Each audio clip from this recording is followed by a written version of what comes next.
And I hope everyone had a great weekend with their family. It was Easter weekend. I am joined by my good friend, a huge Noblesville advocate, a small business owner herself, Kristen Boyce with Pathways to Healing. Kristen, thank you again for joining me on this Mental Health Monday.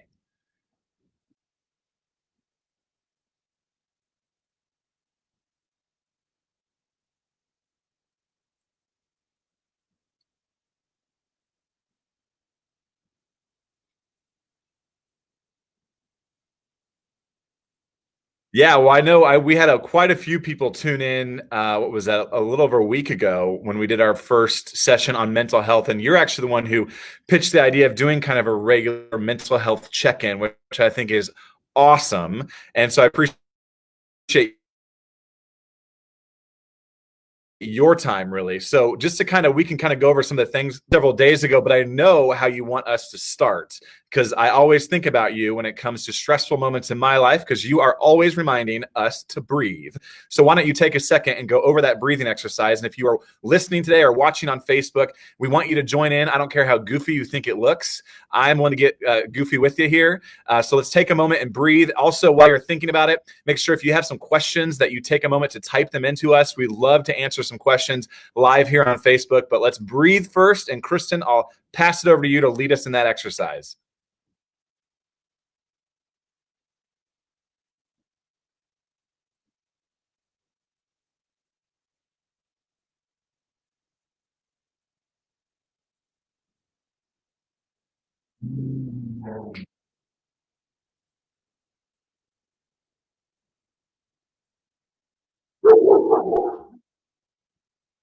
Yep. All right. Rosie the dog is here.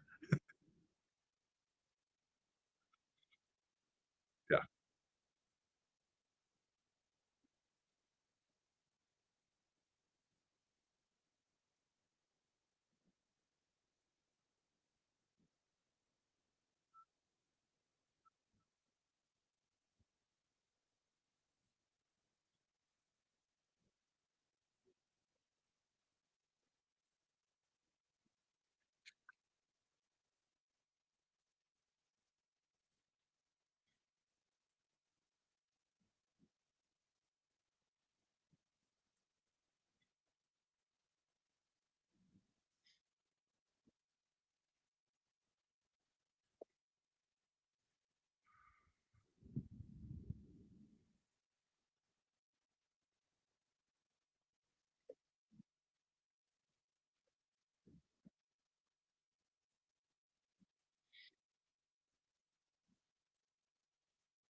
I feel relaxed. Thank you. I feel that it's amazing what one big breath will do to calm you. So thank you so much.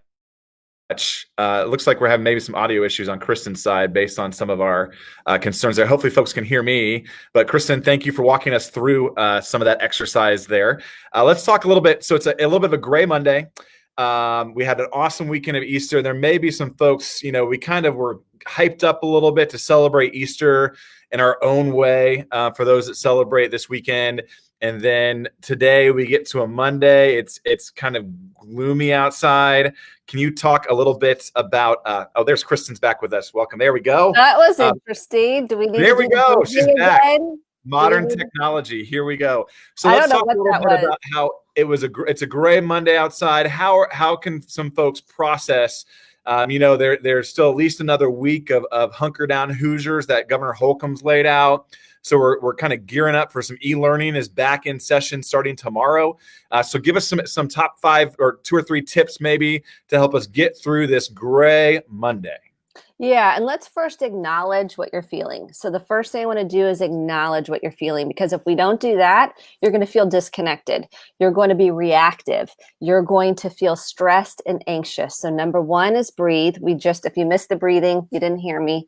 You're going to breathe through your nose, out your mouth on a regular basis. That's number one, because if you're not regulated, you're going to lose it at times. And we've got to stay regulated. So number one is breathing. Number two is acknowledging the feelings that you're having. And I want to walk through some of those feelings, because we're going through a collective grief right now. And that's really important for us to walk through that. We have kind of the 5 stages of grief, and this is not in a linear order. So it doesn't go 1, 2, 3, 4, 5. It can jump around. So the first one we have, and this comes from Elizabeth Kubler-Ross, and the reason I'm bringing this up now is because we have to acknowledge what's going on the inside. We need to do that for ourselves, for our partners, for our children, for our friends.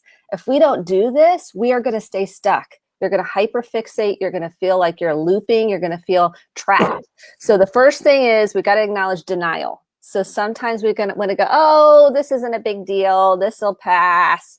And we deny what we're feeling. We deny the reality of what's going on. Secondly is anger.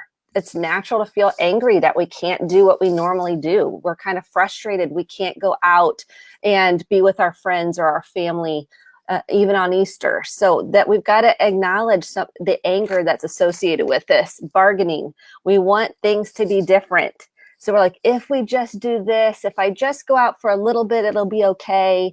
And so we start minimizing and bargaining.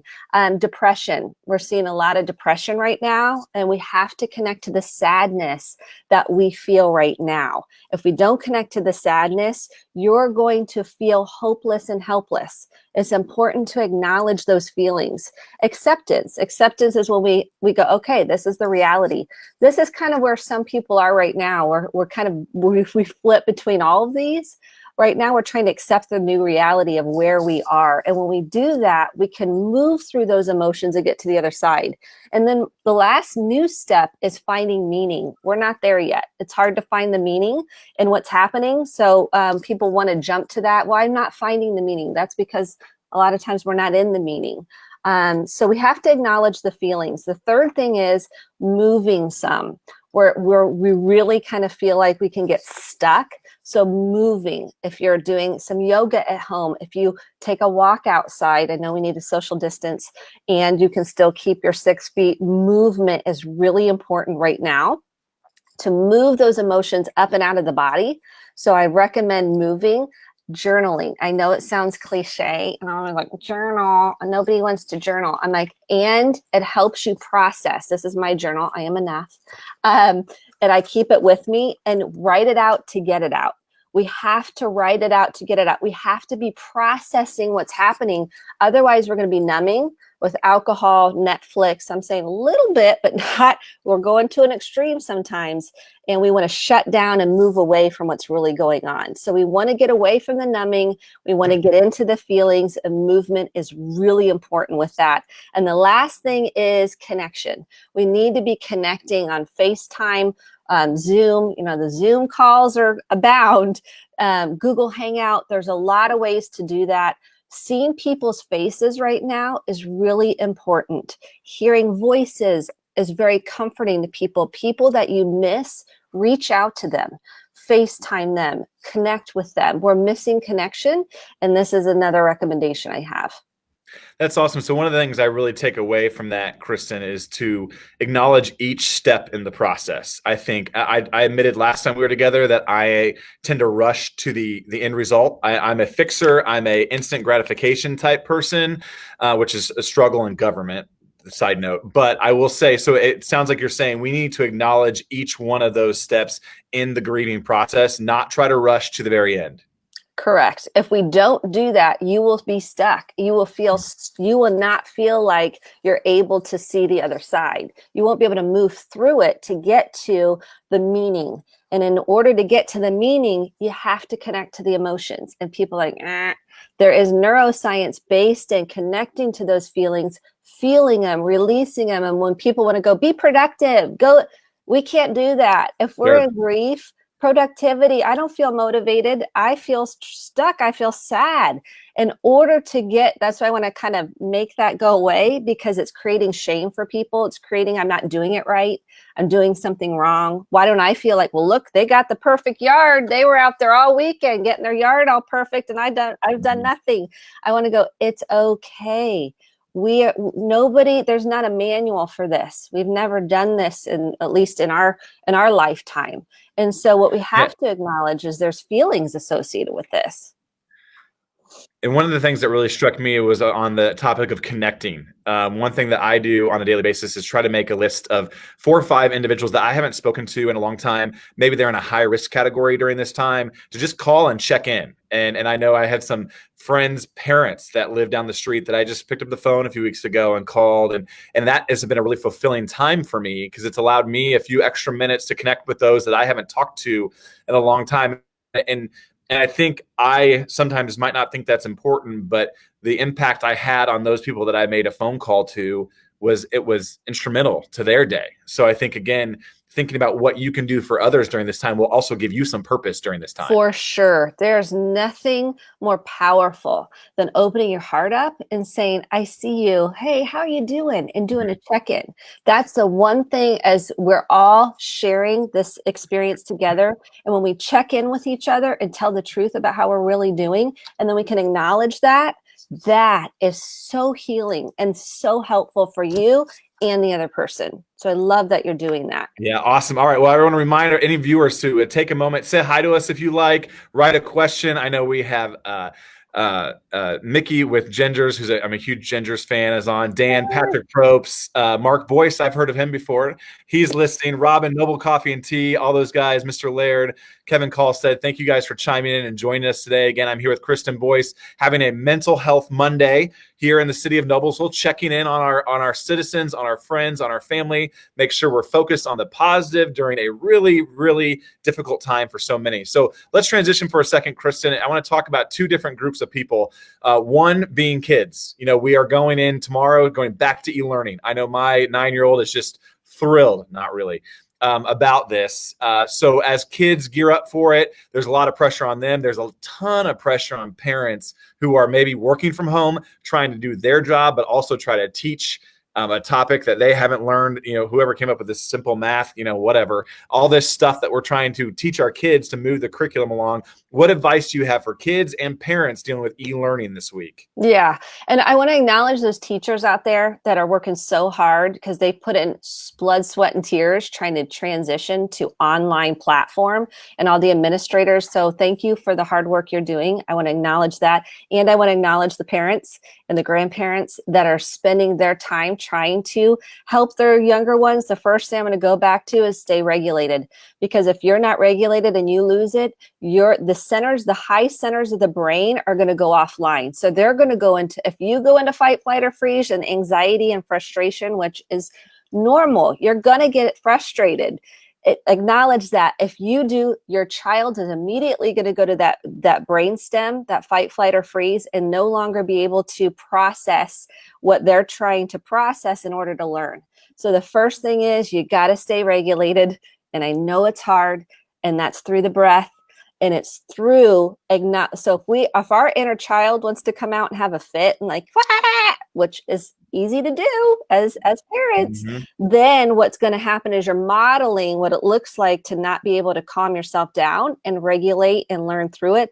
And I recommend parents walk away for a minute if they can, to get themselves grounded by doing that. Feel your feet on the floor, get into your body, and breathe. And if you need to take a lap around the house, and they go, what are you doing, mom or dad or grandma or papa or whatever, you're going to say, I'm rocking, I'm calming myself down. I'm not going to be able to help you if I can't get myself calm, because I see how stressful this is for you and me. Number one, that is, if I can teach you nothing else during this time, that's it, is to get yourself in a calm place. And that's super hard for all of us to do. Easier said than done. What about those kids that are listening right now? There might be some elementary school kids, some middle school kids, some high school kids. They're maybe in a dark spot. Maybe they're really struggling going back to school this week, because they are going back to school, but not really going back to school. And if I'm a high school senior, my prom has gotten canceled and my graduation's in flux. advice for them on how to deal with these tough times? Yeah, I think the first thing is knowing, yeah, you're going to have grief because this is for those seniors. This is the last. There was the last prom. There was the last game. There was the last, marching band event. There was the last show choir. There was the last championship and last prom, last homecoming. And I think when we can acknowledge that, yeah, this is so hard, this is sad. And again, those stages of grief, and say, it's okay to let those feelings out, give them permission to have their feelings. This is critical, instead of going, well, it's all going to be great. And we can't get to that until we get through those feelings. So it's okay to let it out. Write it out to let it out. And maybe they're not ready right now. Maybe they're in a different stage, and that's okay too. Say, if you want to talk, I'm available. Get on the horn with some friends. I think this is a great time for those. And not everybody's going to grieve the same way. So I want to acknowledge that. So some people are like, well, I'm fine. And the other person's like, I am so sad we're not going to prom. And I don't get to wear my prom dress. And I don't get to do the whole experience of going to dinner, and graduation parties I know are getting canceled. And they're having to do them on Zoom. They're having to do them on FaceTime. They're trying to come up with creative ways. Let's honor and celebrate the seniors by putting things out on Facebook, social media, having some hangouts, some group friend hangouts to say, how you doing? And some might be okay, and some others might not. There's no right or wrong way to feel right now. So if someone else doesn't have the same feelings as you, it's okay. It doesn't make you wrong or bad or something's wrong with you. It just means that's where you are in your process, and it's okay to have your feelings. That is critical right now. Processing the loss, processing the lasts, so important. And if we don't let them have space to process and we want to put a pretty bow on it, you're going to skip steps, and they're going to feel stuck. They're going to feel trapped. So we had a question here asking about grief talks. Any suggestion on where folks can find some resources surrounding grief and where they could have like community sense of a grief talk? Any advice on that? Absolutely. Grief.com. David Kessler, I took his training a couple months ago. Like, what were the chances of that? He has free groups on grief.com. Here's his book. This is his newest book called Finding Meaning, The Sixth Stage of Grief. We're not there yet, but it's an excellent book. Any of David Kessler's book, he wrote several books with Elizabeth Kubler-Ross, who came up with the 5 stages of grief. And he asked the family, the Kubler-Ross family, for permission to come up with the sixth stage, which is finding the meaning. So his website is filled with resources and free tools, free groups. So grief.com is my recommendation. Also, we're starting some teen groups at Pathways to Healing Counseling. That's another option for those seniors that want to process together, and a facilitated group. Sure. All right, let's pivot a little bit off of seniors and students to senior, as in senior citizens, if you will. Those may be in a high-risk group, 60 and up. Some folks are maybe live by themselves, maybe live in an area that might be more isolated. A lot of them have been tuning into this conversation, which is awesome. Give some advice to that group of people, because again, I know a lot of them as grandparents are jumping in to help out during e-learning. I know my mom is now teaching. She's a 38-year retired French teacher, is now teaching 2nd and 4th grade topics to help out. So give some advice for that senior community that they're going through. It's an all hands on deck approach here. What advice can we give to them, Kristen? Yeah. First, I'm into acknowledgement. We need to acknowledge their feelings and acknowledge the loneliness that they feel, because I know that's the theme I'm seeing across the board, not just with seniors, but that is one of the pieces that I'm finding is the loneliness. And reaching out to them, the more you can connect and acknowledge what they're feeling, the more it's like they get to take a breath and feel seen and understood. I love that your mom is helping. That is one of the most helpful things. If we can plug them into, hey, could you help, get on Zoom with, the 5-year-old to help them with ABCs. I'm making this up, but you get the idea. They get to participate. They get to feel like they're involved and they're wanted, and they are seen for the gifts that they have. And I think that can be really helpful to anybody, parents, grandparents. Get them involved. Give them help, let them know what you need help with, and then ask them, what do they need? I love asking people, what do you need? And sometimes we don't even know. We're like, I don't even know. And that's okay too. It might just be, I just want to talk. I just want to Mhm. see your face. I just want to hear your voice. Asking people what they need, no matter what age they are. Now, the littles are kind of hard, but this is a question I recommend asking on the regular. Yeah. I asked it this morning, and my 3-year-old just wanted jelly beans. He needed jelly beans. So no, but I get it though. Just asking the question. People ask me around the office all the time, "What do you need?" And I don't even know what I need right now, but I appreciate you asking whether I need something or not. You know what I mean? So just the ask is hugely helpful. I think that's a great way of putting it. So I know there's a lot of questions coming in here. I had a few this morning that I thought to myself that I wanted to ask you about specifically. If you have a friend or a neighbor or a family member that you suspect may be struggling, mentally struggling, really in a dark place during this time, how do you have some advice on how to broach that topic with them? I know that's tricky. I love awkward conversations, but I know a lot of people don't love awkward conversations. So, what advice can you give as we need to approach our friends, neighbors, coworkers, anybody we think might be struggling with some mental health issues right now?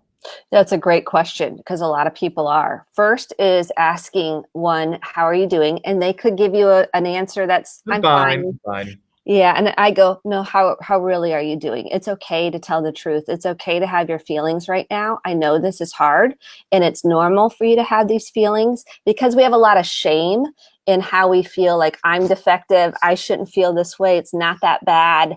And we minimize instead of feeling safe enough to tell the truth. And when we can tell the truth, so if I can create an environment where I'm empathically, non-judgmentally holding an empathic space for somebody, they're more likely to feel safe enough to tell me the truth. So it's asking, really, how are you? It's okay to have your feelings. It's hard right now. It's lonely right now. There's a lot of grief right now and loss. It's okay for you to have your feelings. And if they say, yeah, I'm really struggling, I say, tell me more about it. What are you struggling with? And they'll say, I don't know. I just miss my family. I feel like no one cares about me. I feel like I'm over here by myself and I'm all alone and I'm afraid. I'm afraid something's going to happen to me. I'm afraid something's going to happen to my, I don't know what the future holds economically. I'm afraid. You go, oh, I get that. That makes sense that you feel afraid. If someone needs help, let's say they do legitimately need some help, there's some resources out there available and I'd like to share those. So if someone needs help, we have we have Prevail. So if there's domestic violence, we know in the community Prevail serves that emotional abuse, physical abuse, any kind of abuse. The number there, it's a 24-hour crisis line, is 317-776-3472. And it may be you getting on the phone as an advocate for your friend, your family member, and calling them, and they will walk you through what to do. You can't rescue somebody. I mean, that's the hard part, unless they want to do that on their own. If someone's feeling suicidal, there's a suicidal prevention lifeline. You or the person you're helping can call 1-800-273-8255. That's 1-800-273-8255. We also have text to connect. So you text 741741 and you type the word connect, and they will help you plug you into resources.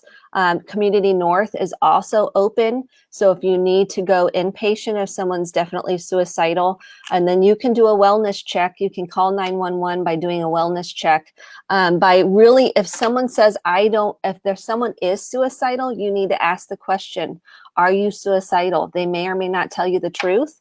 And that's a scary question for people. They feel like, I don't want to plant an idea. If you're not planting an idea, the idea is already there if it's there. Are you feeling suicidal? Do you have a plan? Do you have means? Do you have a timeline? If the answer is yes, then we need to call either 911 or we need to take them to Community North. And I think one of the steps as a community we can do is acknowledge that this is a real situation. We have seen an uptick in domestic violence calls to 911, to suicidal calls to 911. I pledged from day one to be a very transparent person in this conversation. Thus why I'm open to, you and I had a conversation about a year ago about mental health and being open. And you said, if you're willing to talk with others about it, are you willing to, this is great advice for anyone. If you're going to ask friends about their thoughts, and if they're scared, be willing to share your thoughts during this time, but be willing to share your anxieties, your fears during this time too. That will help put people at peace. And I feel like we've seen somewhat of a calming effect by us being open as leaders to talk that it is a real situation. So I appreciate you helping us lead that conversation along. I also had a question about men in this situation. Men tend to be very prideful individuals. And I thought about this morning. How do myself as a male approach maybe a male friend of mine who will quickly brush off an answer with "I'm fine" or "I'm great" or we have a very prideful sense about ourselves. Do you have any advice for kind of helping people that don't necessarily want to talk, and maybe they're not just males, maybe females as well, but men in particular, how to get them to open up about their feelings during this time? First, I want to acknowledge that what you just said about your own vulnerability. Honestly, that you being vulnerable in this work that you're doing and leading that way invites other people to tell the truth and not hide or minimize what they feel. It is the path. Authenticity and vulnerability is the path to true connection and the ability to be seen and feel safe enough to tell the truth. So one, I acknowledge you and I want to say thank you for doing that and continuing to do that. That is so important. No matter who you're talking to, what the gender is, that you are showing up with all your parts, your feelings, your vulnerabilities, and we can change the dynamic that is going on right now. This is a time for awakening. It's time to wake up, deconstruct, and stop hiding and start creating safe spaces for ourselves and others. So one is vulnerability.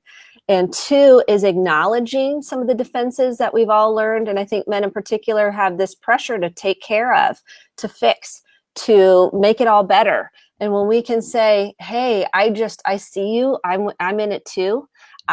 There's so much hard right now. And I want to say it's okay for you to have your feelings. This is not typically how men talk, right? When I say it's okay to have your feelings, because we're like, we're strong, we're tough, we got this. And this is the time to disrupt that. This is the time to change the conversation around it. And you showing up with your emotions and you being true to yourself and showing up with all your parts helps disrupt that. Now, we've conditioned men and women in a lot of ways into a lot of defense mechanisms, right? Don't show your feelings. Don't be a crybaby. Shake it off. Toughen up. And I think those are messages that do a disservice that men tend to feel like I gotta push that down. I gotta make that go away. That's weak. And I think that's what we're trying to disrupt with now showing up with a different paradigm in the world. Those don't serve men. That's why depression and suicide are high, because they're not allowed, so to speak, to come out with and have their own feelings. And I want to change that passionately for the world, for our community, to say we're going to be in a community where we're going to come and say, I'm having a hard day. I'm having a hard day. I'm feeling lonely. I'm feeling scared. I'm feeling sad. And that we can go, hey, I get that. It's okay. Let it out. That makes sense. Yeah. That's powerful. Yeah. Well, it's important to remember that we're all just human, right? And this is uncharted territories for so many of us. So we have to be willing to be open and honest with that conversation. And I would challenge, husbands, talk to your wives, talk to your husbands, talk to your spouse, their partner, whoever it may be, to do a checkup on your own and in your house, and know that this topic is not above anybody else. We know that depression, anxiety, loneliness does not discriminate, especially in times like this. So acknowledging that is hugely important. So I appreciate all those, even people who have kind of shared their feelings in this chat right now, Maggie Owens and others who have opened up and talked about, the importance of being honest. People, Tanya talking about grieving the loss of her own children and now being very lonely. Not only is this a tough time because of the circumstance, but life, as I've told you, life's hard, period. It is. Life is hard on sunny days when there's not COVID-19. So add gray skies and COVID-19 and life is really tough. So acknowledging that and know that we are all in this together. We're all going through this together.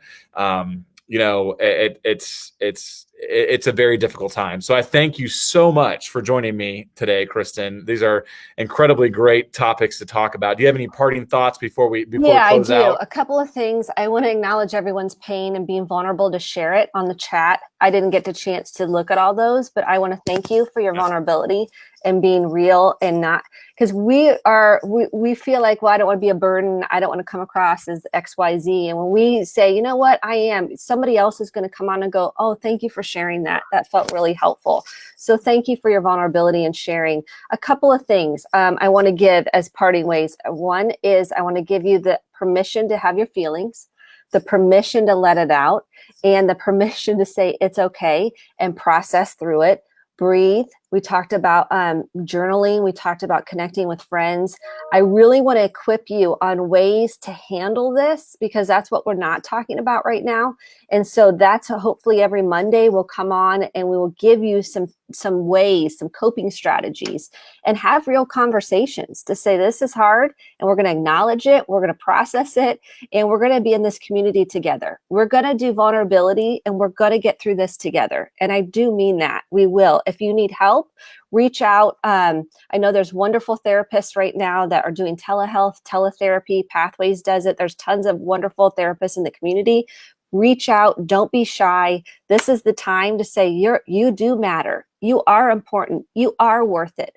This is the time where we're going to come together and we're going to love and support one another, even if we have differences. I know that sounds hokey pokey, but at this point, we're all in this boat together. So let's come together. So I thank you for just showing up today, and I hope this is helpful. Let us know in future Mondays what else that might be helpful to you moving through this. Yeah, thanks, Kristen. As you said, we're going to join you every Monday while this goes on for some Mental Health Mondays. Kristen has offered her time to come and be a part of that. I appreciate that.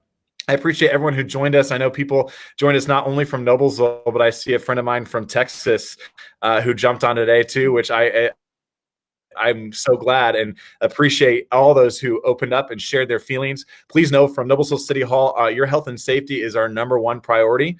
We're going to continue to communicate with you just even beyond mental health, but ways that the CDC and the state are asking us to make sure that keep you safe. There's been a lot of questions about opening up our economy, and we will certainly start to think about that here in the future and do that in a very safe way, because your health and safety is our number one priority. But now is the time to dig deep. Now is not the time to loosen the reins on this conversation, to maintain our social distance and keep our community safe. So thank you again, Kristen. I'll look forward to seeing you for our next Mental Health Monday, next Monday at 11 a.m. Please tune in, invite your family and your friends, and offer up any questions in the meantime if you have them. But thank you, Kristen, and everyone have a great Monday in the city of Noblesville. See you later. Thank you.